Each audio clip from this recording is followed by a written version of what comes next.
Hello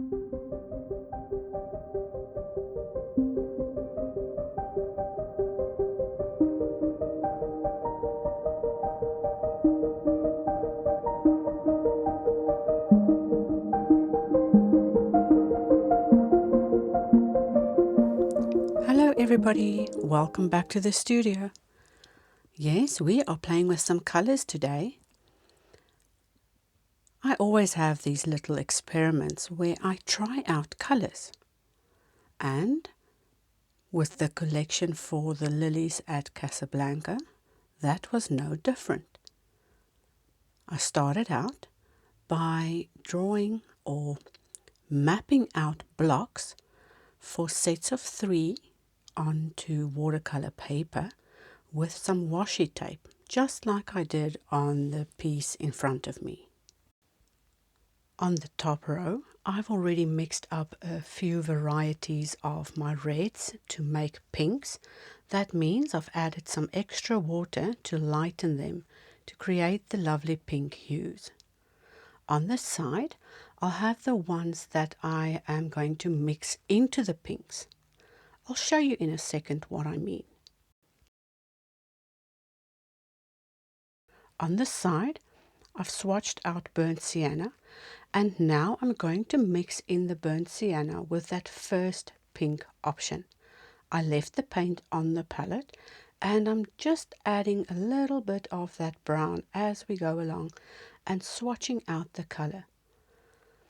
You can make different intensities or saturations of that color to see what it will look like with the specific mix of pink and burnt sienna. Next up, I'm using raw umber with the exact same mix of reds or pinks. I'll fill them in as I mix up to create each special blend of color.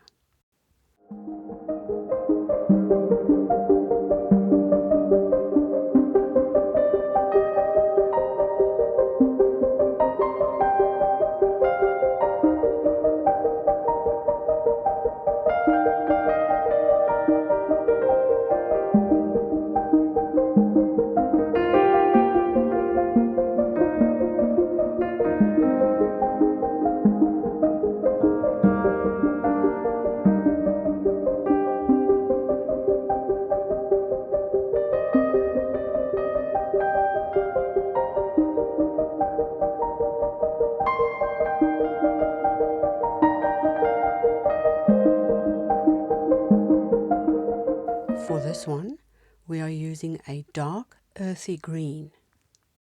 We'll mix it up with the exact same pinks again.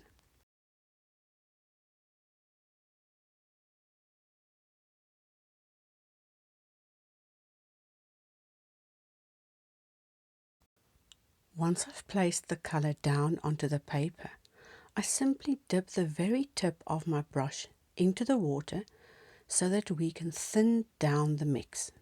See how it gradates down to the lighter version?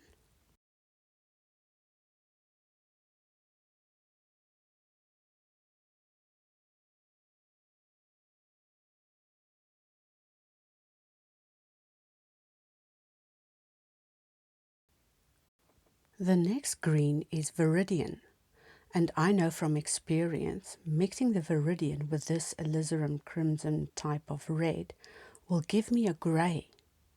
But I regularly use grey, and this is a wonderful mix to get a more natural, cooler grey.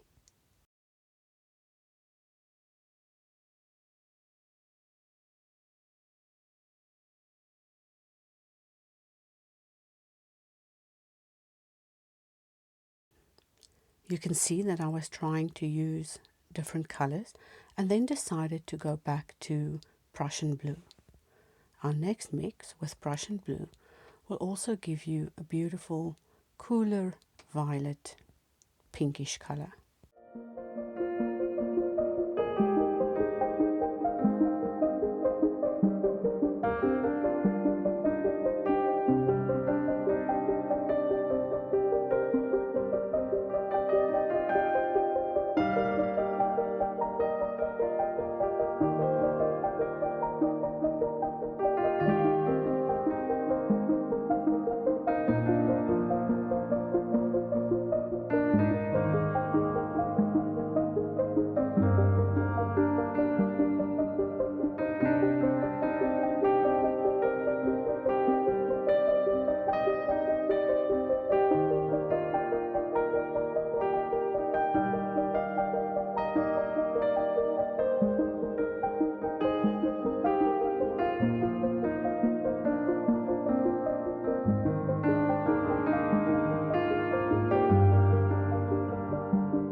last color option I'm going to mix up is with Indian yellow. Indian yellow will brighten up those pinks and give us a more peachy pink color. You can have a look at them when we are done by the end. So what I'm going to do next is just use the next row of blank spaces and mix those reds with the colors that are on the side. You can watch me and grab a piece of paper, block out your sections, and then also paint yours. See how you can build your color palettes and experiment with your colors yourself. You'll be surprised at what results you have once you start playing with those colors. You don't have to use them straight from the palette. You can actually use them by mixing them in with each other. You'll have such unique color collections that you can apply to many of your own experimental work, or just to adapt a color palette that you can use for other projects, like this one. I started playing with these pinks because I needed a wider variety of pink colors to use for the designs I just showed you.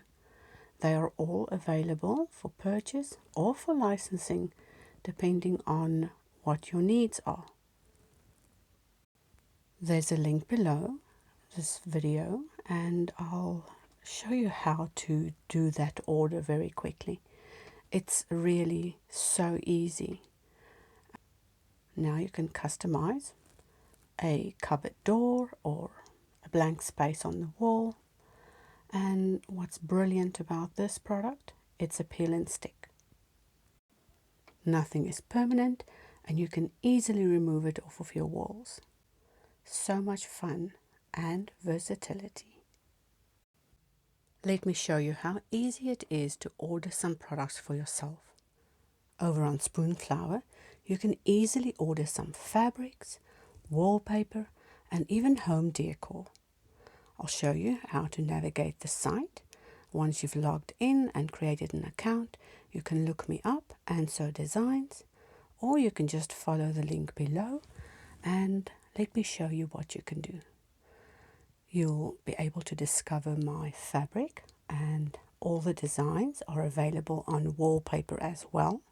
You can select the wallpaper on this tab here, or just simply type in the wallpaper name.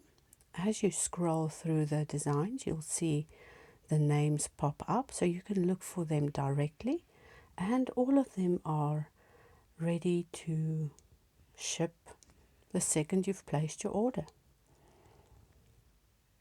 At Spoonflower, they also manufacture the products under the company Roostery, but everything is done right here where we are now. And every time you've purchased something, I get some commission. That means you've just supported an artist. So when you get there, have a look around, give some of the designs a like if you like them, and share it with your friends. Who knows, you might want a tablecloth today and new wallpaper tomorrow. Be sure when you order the wallpaper that you get the peel and stick.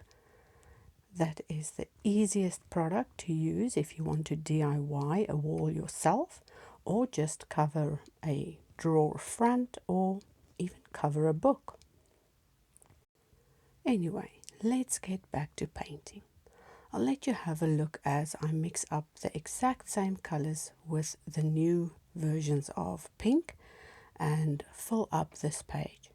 Maybe you can get to filling up a page for yourself. That way you'll have a library to use and cross-reference.